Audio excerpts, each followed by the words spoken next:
너희는 여호와를 만날 만한 때에 찾으라. 가까이 계실 때에 그를 부르라. 악인은 그 길을 불의한 자는 그 생각을 버리고 여호와께로 돌아 그리하면 그가 긍휼히 여기시리라. 우리 하나님께로 나오라. 그가 널리 용서하시리라. 여호와의 말씀에 내 생각은 너의 생각과 하며 내 길은 너의 길과 달라서 하늘이 땅보다 높음같이 내 길은 너의 길보다 높으며 내 생각은 너의 생각보다 부니라. 하나님은 영이시니 예배하는 자가 신령과 진리로 예배할지니라. 아멘.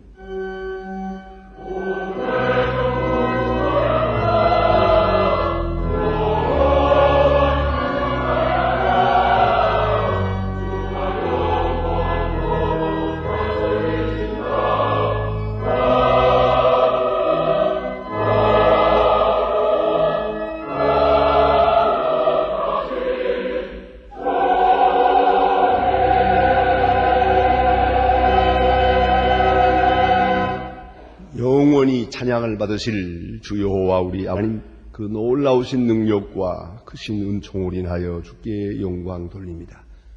죄와 사망에서 우리를 건지신 주 예수 그리스도의 구속의 은 길이길이 찬양하오며 오늘도 우리와 함께 하소서. 날마다 새롭게 하시는 성령의 교통하심을 인하여 주를 찬송합니다. 성부 응자 성령께 세세무궁토록 영광이 있을지어다. 아멘. 이 고개 숙이 있어서 겸손한 참회의 기도를 드리시겠습니다. 긍휼이 풍성하신 아버지 하나님, 저희들이 다시 주님 앞에 나왔습니다. 타들어가는 대지를 면서 목마른 가운데 저희들이 주님 앞에 나왔습니다. 연약한 자를 부르시고 더러운 자를 성결케 하시며 피곤한 자에게 은혜를 주시는 주님의 사랑을 믿고 저희들이 다시 주님 앞에 나왔습니다. 하나님이여, 저희를 불쌍히 여겨 주시옵소서.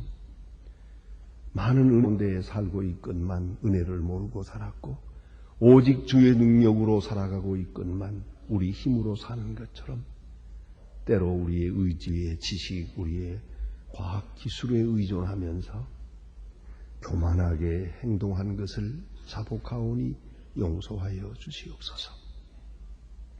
주님이 주셨건만 우리는 받은 바 없는 것처럼, 주님의 역사이건만 사람의 일인 것처럼 생각하며, 혹은 내가 당연히 해야 할 일도 이게 또 맡기고 내 책임 남에게 물으면서 원망과 불평에 살아온 저희들을 불쌍히 여겨 주시옵소서.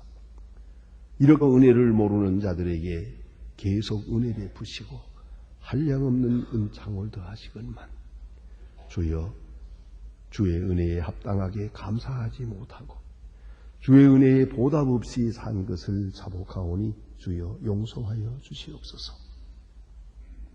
있을 때 선한 일 하지 못했고 건강할 때 일 힘쓰지 못했으며 총명이 있을 때에 하나님의 뜻을 찾지 못했었나이다. 저희들의 모든 죄를 자복하오니 용서하시고 기박에서 건져 주시옵소서. 도초에 재난과 지진과 한발과 그리고 전쟁이 있습니다. 주여, 이 어려운 세대의 삶, 베풀 줄 모르고 사랑할 줄 모르고 나눌 줄 모르는 인색한 마음을 용서하여 주시옵소서.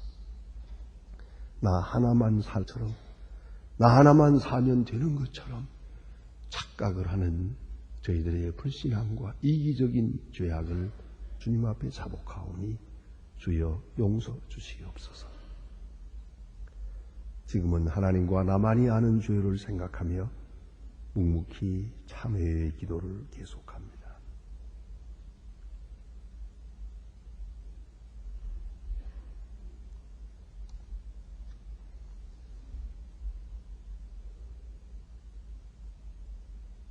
사랑 안에 두려움이 없고 온전한 사랑이 두려움을 내어 쫓나니 두려우면은 형벌이 있음이라. 두려워하는 자는 사랑 안에서 온전히 유지 못하였느니라. 우리가 사랑하면 그가 먼저 우리를 사랑하셨음이니라. 그러므로 주 예수 그리스도 안에 있는 자에게 결코 정죄함이 없느니라. 아멘. 오늘 우리에게 주시는 하나님의 말씀은 신약성경 사도행전 9장 1절로 9절 말씀 되겠습니다. 사도행전 9장입니다. 신약성경 202면입니다. 202면 사도행전 9장을 봉독합니다. 이 계시를 봉독할 때에 살아계신 하나님의 음성을 우리 다 함께 들으실 수 있기를 바랍니다. 사울이 주의 제자들을 하여 여전히 위협과 살기가 등등하여 대제사장에게 가서 다메섹 여러 회당에 갈 공문을 청하니 이는 만일 그 돌을 쫓는 사람을 만나면 물론 남녀하고 결박하여 예루살렘으로 잡아오려 함이라. 사울이 행하여 다메섹에 가까이 가듯 호련히 하늘로서 빛이 저를 둘러 비추는지라. 땅에 엎드러져 들음에 소리이서 가라사대 사울아 네가 어찌하여 나를 핍박하느냐 하시거늘 대답하되 주여 뉘시오니이까. 가라사대 나는 네가 핍박하는 예수라. 네가 일어나 성으로 들어가라. 행할 것을 네게 이를 자가 있느니라 하시니 같이 가던 사람들은 소리만 듣고 아무것도 보지 못하여 말을 타고 섰는지라. 사울이 땅에서 일어나 눈을 뜨서나 아무것도 보지 못하고 사람의 손에 끌려 다메섹으로 들어가서 사흘 동안 보지 못하고 식음을 전폐하니라. 아멘.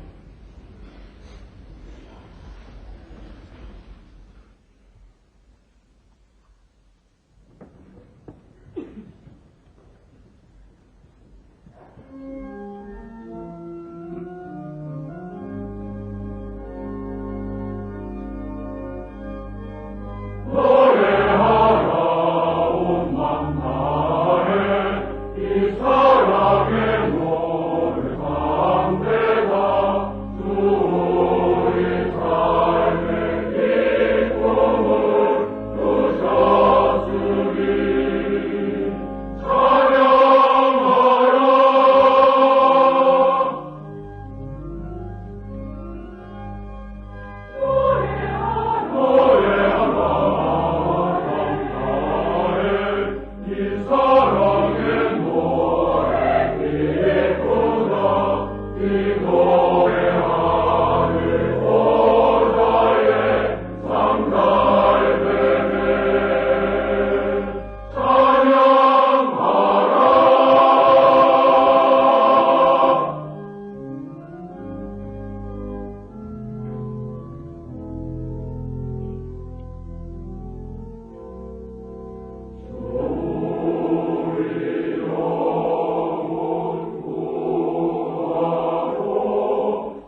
오늘 아침에는 먼저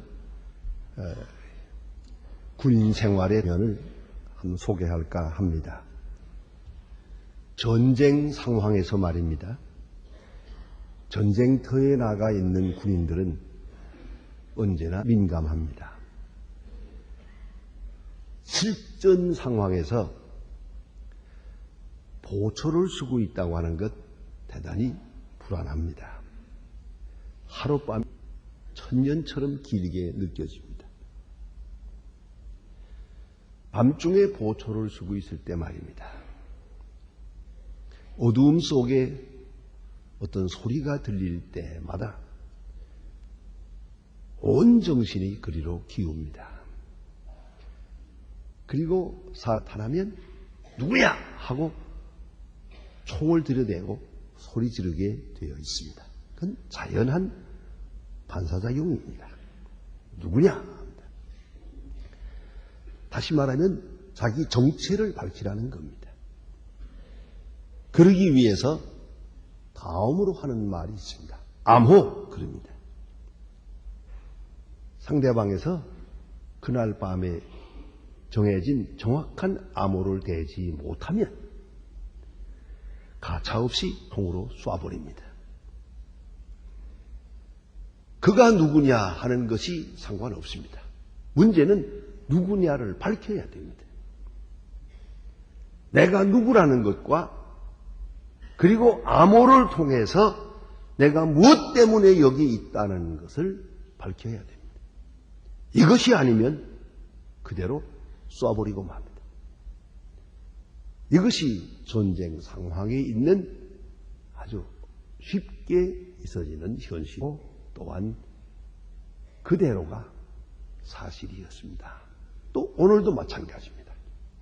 다시 말하면 정체의식과 사명의식이 분명치 않다면 전쟁 상황에서는 살아남을 수가 없는 것이옵니다.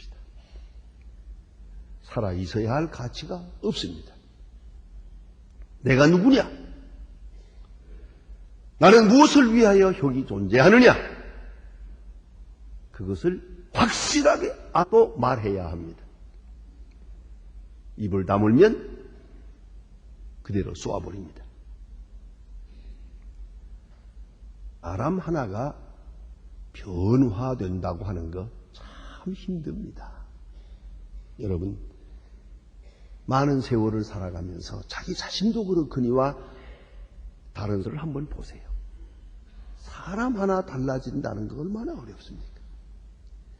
공부를 많이 하면 달라질까? 천만에요. 공부하는 것과 사람 달라지는 건 상관없어요.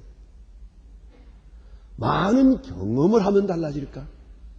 실패도 하고 성공도 하고 병도 걸리고 뭐 이런 일이 있으면 사람이 달라지겠는가? 그것도 아니더라고요. 그 많은 세월 실패하고 반복하면서도 사람 단 한 틈만이요. 많은 깨달음이 있으면 좋을까? 아니면 굳게 결심하면 될까? 어떤 사람은 다시는 도박을 안 하겠다고 손락을 자르고도 또 하더라고요. 사람의 결심이라는 게 그게 작심사을이에요. 별게 아니더라고요. 여러분 잘 아시잖아요. 내 스스로 결심을 해보는데 됩니까? 도대체 며칠이나 결심대로 살아갈 수 있습니까? 사람 달라지기 어렵습니다. 역사에 보면 바울이라는 사람 하나가 180도 확 돌아갔습니다. 한 사람이 변했습니다. 그 한 사람의 변화로 인하여 세상이 변했습니다. 역사가 바뀌었습니다. 심리학자 조지 허버트 미드라고 하는 분은 인간이 자아를 형성해 나감에 있어서 가장 중요한 것, significant others라고 말하고 있습니다. significant others, 의미 있는 타인이라고 합니다. 어린 시절부터 우리는 나 아닌 다른 사람과의 관계와 상호작용 속에서 그 만남이라고 하는 관계 속에서 자아를 형성해 간다는 것이옵니다. 그런 거로 한평생 살아가면서 누구를 만나느냐 하는 것이 내 운명을 좌우합니다. 보세요. 부모를 만나야지. 좋은 부모를 만났다는 게 얼마나 중요합니까? 또 선생님을 잘 만나야죠. 우리 교인들로 말하면 목사님을 잘 만나야죠. 친구를 잘 만나야죠. 배우자를 잘 만나야지. 또 그런가 하면 독자도 잘 만나야죠. 이 만남이라고 하는 관계, 이것을 흔히 우리는 인연이라고 합니다마는 이게 하나님의 은총이 있음을 우리는 생각하지 않을 수가 없습니다. 리차드 레이더라고 하는 분은 가방을 다시 싸라, Repacking Your Bags라고 하는 그런 책에서 이런 말을 합니다. 현대인들이 가장 두려워하는 것이 뭐냐 하면 자기가 현재 서 있는 시점에서 지난 날을 돌아보면서 의미 없는 생을 살았다라고 생각될 때, 그렇게 확인될 때 이보다 더 비참한 일은 없다. 그것을 가장 두려워하는 것이다라고 했습니다. 여러분, 여러분의 만남의 관계를 생각해 보세요. 다른 사람들을 많이 만나고 살았어요. 참으로 잘 만난 겁니까? 아니면 악연입니까? 왜 하필이면 이 사람이냐? 왜 이런 사람을 나는 만났을까? 이 만남 때문에 나의 인생은 망가졌어요. 그렇게 생각이 됩니까? 아니면 바로 이분 만난 것 때문에 오늘의 내가 있다. 이 만남은 하늘이 내게 주신 축복이다. 그렇게 생각이 됩니까? 가장 행복한 사람이 누군지 아십니까? 자기 마누라를 말하기를, 내가 당신을 만나고 당신이 나를 만난 것은 하늘이 준 가장 큰 복이라고 그렇게 말하고 그렇게 일 수 있는 사람이랍니다. 그러면 가장 불행한 사람이 누굽니까?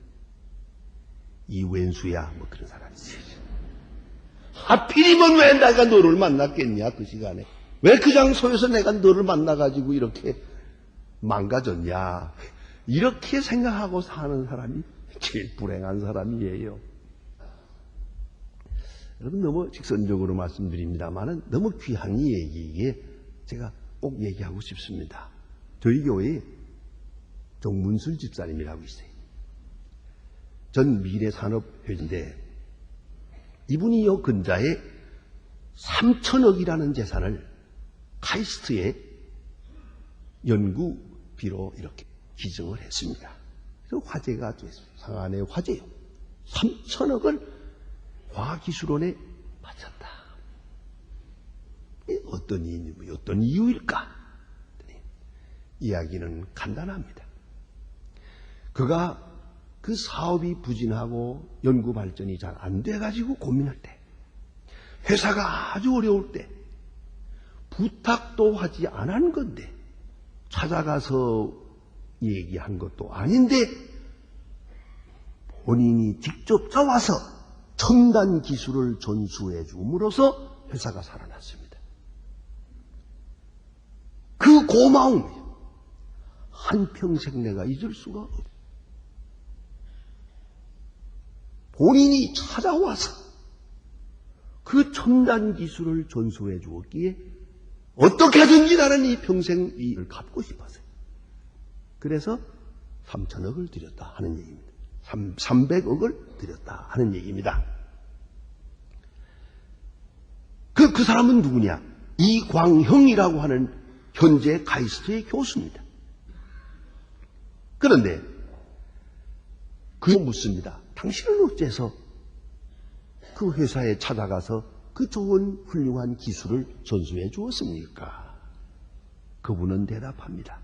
국가가 저를 선진국 유학까지 시켜서 그래서 나로 하여금 과학기술인을 만들게 했기 때문에 어떻게 해서든지 봉사하고 보답하고 싶었습니다.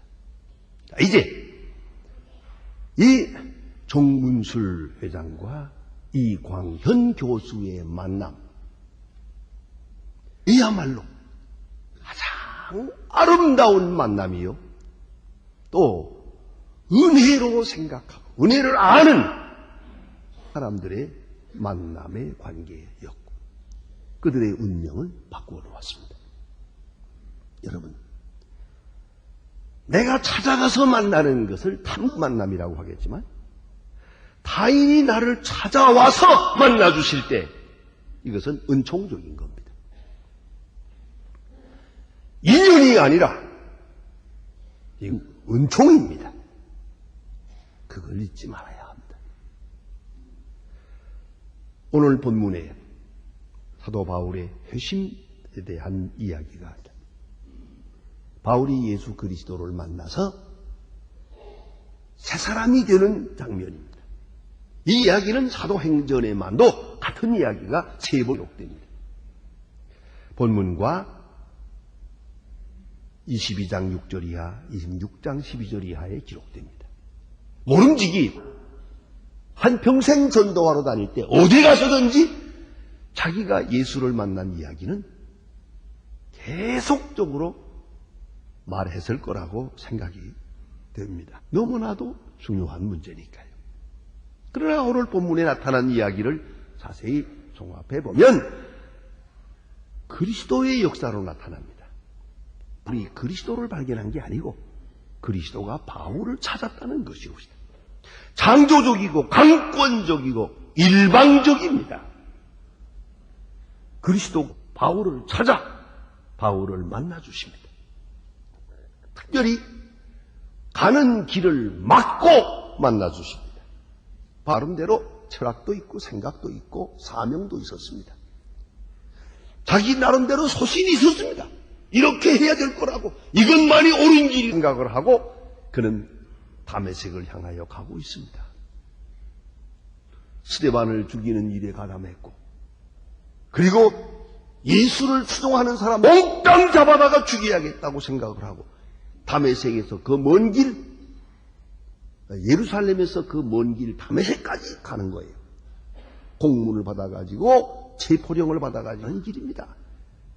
나름대로 자기 철학이 있습니다. 어떤 의미에서 이것은 위험한 일입니다.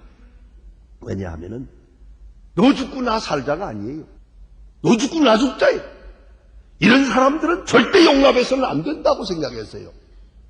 그것도 이스라엘을 위하여, 유대교를 위하여, 하나님을 위하여, 율법을 위하여. 자기 사리사욕이 아닙니다. 율법을 보수하기 위해서 이런 사람 용납해서 안 된다고 생각하고 사명을 가지고 가는 길이요. 그러나 예수님께서 길을 딱 막았어요. 큰 빛 막아놓고 가는 길을 정지시키고 그리고 사울을 만나주신 것이옵니다. 개인적으로 부르십니다. 개별 사울아 하고 부릅니다. 이름을 부릅니다. 언제 안 분이라고? 사울의 이름을 개별적으로 부르신 것이옵니다. 오늘 본문에 보는 대로 제가 이 점을 중요하게 생각합니다. 깜짝 놀라면서 주여 누구십니까? 하고 정체 확인을 합니다. 당신 누구요? 난 그 바울이 대단하다고 생각해요. 그 바울이 키가 작고 용기가 있는지 어찌 그렇게 할 수가 있어요? 그 밝은 빛 앞에서 어찌 그럴 수가 있어요? 당신 누구십니까? 하고 물어요. 다시 말합니다. 이 시간 공허입니다. 계시를 받고 꿈을 꾸고 환상을 보고 그러다가 어떤 꿈을 꾸면서 주여 그런 얘기하고는 다릅니다. 이거는요. 대낮에 종호의 길에서 주님을 만납니다. 그리고 당신 누굽니까? 하고 확인을 합니다. 나는 이 장면을 때마다 마틴 루터를 생각해내곤 합니다. 연상하게 됩니다. 루터는 좀 키가 크고 눈도 큰 그런 잘생긴 사람이었어요. 그런 사람이 많긴 하죠. 그가 북과대학 다닐 때 학생 때입니다. 여름방학을 마치고 여름방학을 해가지고 시골로 돌아가는 길에 걸어서 자기 친구와 같이 가다가 비가 오면서 벼락을 쳤어요. 꽝 가고 내려치면서 이 친구가 타 죽는 거예요. 시커멓게 타서 죽었어요. 그 무서운 장면에서 그는 그대로 꿇어 엎드리고 헛소리 기도를 했다는 거 아닙니까? 성 안나여 나를 살려주십시오. 이는 내가 수도사가 되겠나이다. 이렇게 말했답니다. 그건 뒤에 그가 깨닫고 얘기합니다마는 성 안나여라고 한 것도 소리인지 모르겠고 수도사가 되겠나이다. 뭐 이게 도대체 정신없는 기도를 한 거죠. 자, 그런데 이에 비해서 오늘 이 본문에 보는 대로 바울이 얼마나 굉장한 분입니까? 이 밝은 빛 앞에 사울아 할 때 당신 누구요? 하고 물어요. 예수님께서 정체를 밝혔습니다. 내가 핍박하는 예수다. 예수는 죽은 줄만 알았어요. 예수 같은 분은 죽여야 한다고 생각했어요. 그리고 예수를 따르는 사람들도 죽여야 한다고 생각했어요. 그 예수가 살아있을 뿐만 오늘 내 앞에 나타난 거예요. 그리고 말씀하십니다. 네가 내 제자를 핍박하고 내 교회를 핍박하는 것은 곧 나를 핍박하는 것이다. 내가 예수 믿는 사람을 핍박하는 것은 곧 나를 핍박하는 것이다. 너는 나를 핍박하고 있다. 말씀하십니다. 여기서 예수님께서는 자기 자신을 밝혔을 뿐만 아니라 바울이 누구냐는 것을 밝혔고 바울이 지금 무슨 짓을 하고 있다는 것까지 다 드러나는 순간입니다. 네가 나를 하고 있다. 부활하신 예수를 만나면서 그는 참으로 깜짝 놀랍니다. 여기서 그는 할 말이 없습니다. 그대로 쓰러질 수밖에 없고 그대로 죽을 수밖에 없는 시간입니다. 이제 무슨 말을 하겠습니까? 이 죽은 자와 같은 바울을 향해서 예수님은 말씀하십니다. 6절에 보면 일어나 성으로 들어가라. 네가 무슨 일을 하여야 할 것인지를 일러줄 사람이 있느니라. 다시 말하면 또 다른 만남이 이어질 것이다. 들어가라. 그리고 아나니아를 보내서 그로 하여금 그가 무엇을 해야 할 것인지를 이제부터 어떻게 살아야 할 것인지를 일방적으로 일러주게 됩니다. 그래서 15절에 가서 아주 중요한 말씀을 하십니다. 내가 이방 사람을 위하여 택한 나의 그릇이라고 이방인의 사도로 내가 쓰려고 하라고 하는 것을 밝혀주고 있습니다. 심리학자 데이비드 시멘즈라고 하는 분은 사탄이 인간에게 유혹할 때의 치명적 유혹의 방법은 지극히 심리학적이라고 말했어요. 물질적인 게 아니죠. 환경적이 아니라 지극히 심리학적이라고. 첫째, 나는 아무 재능도 없다. 나는 아무 재능도 발견할 수가 없다. 나는 하다. 그 마음이 문제래. 이렇게 자존심을 낮추어버리는 거야. 자존심을 짓밟아버리는 low self-esteem. 이게 바로 사탄이 시험하는 방법이다. 또 하나는 내게는 미래가 없다. 꿈도 없고 미래도 없다. 또 하나는 대인관계에 있어서 나는 아무 자신감도 없다. 그런 마음을 일으켜. 특별히 하나님 앞에서 아무 쓸모도 없다. 네 죄가 얼마나 많으냐? 내가 얼마나 미련한 놈이냐? 내가 얼마나 게으른 놈이냐? 너는 하나님 앞에 아무 쓸모가 없다. 그것이 막아주는 마음이에요. 다시 돌아가 생각합시다.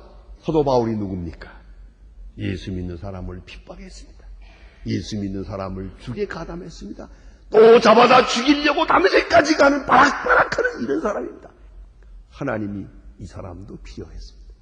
꽉 붙들어서 이제는 이방인의 사도가 되기 위해서 나를 위해 수고해야겠다.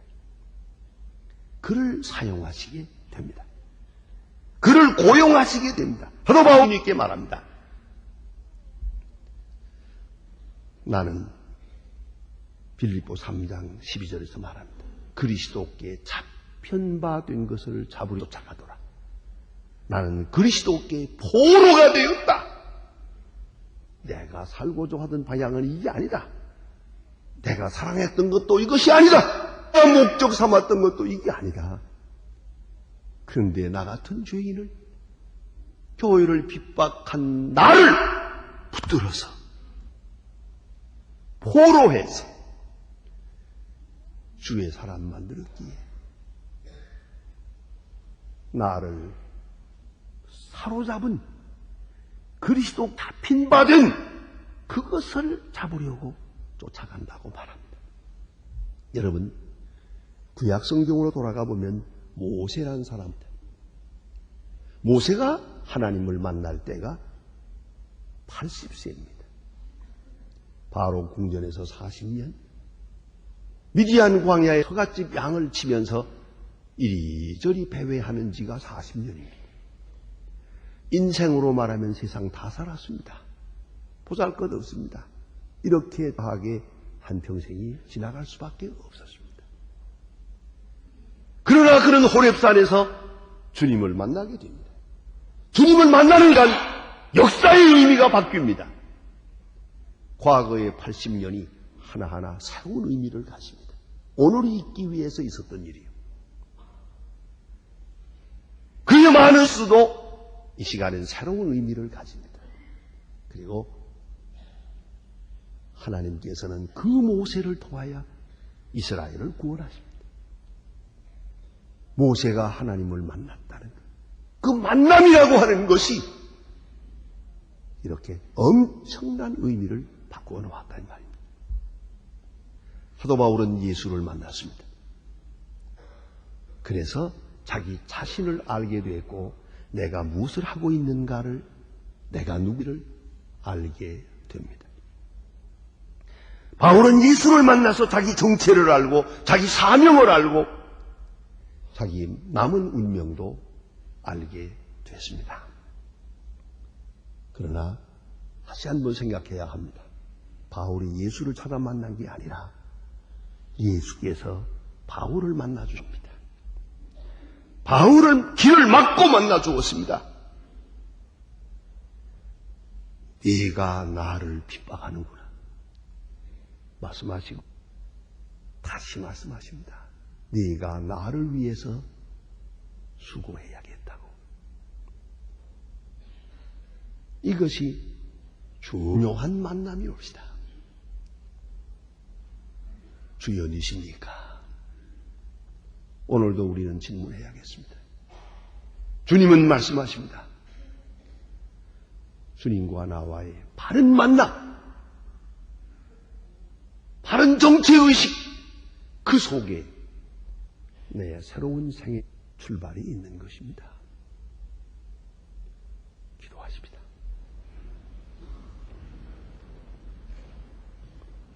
하나님 아버지, 아무리 생각해도 우리는 많은 시간 헛된 생을 살아왔습니다.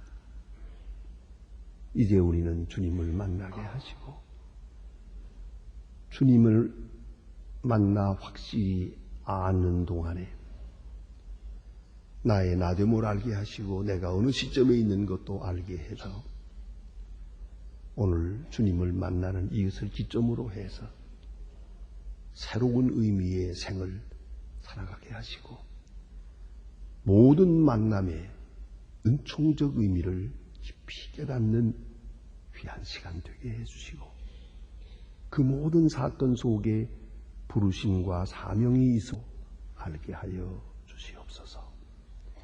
예수님의 이름으로 기도합니다. 아멘.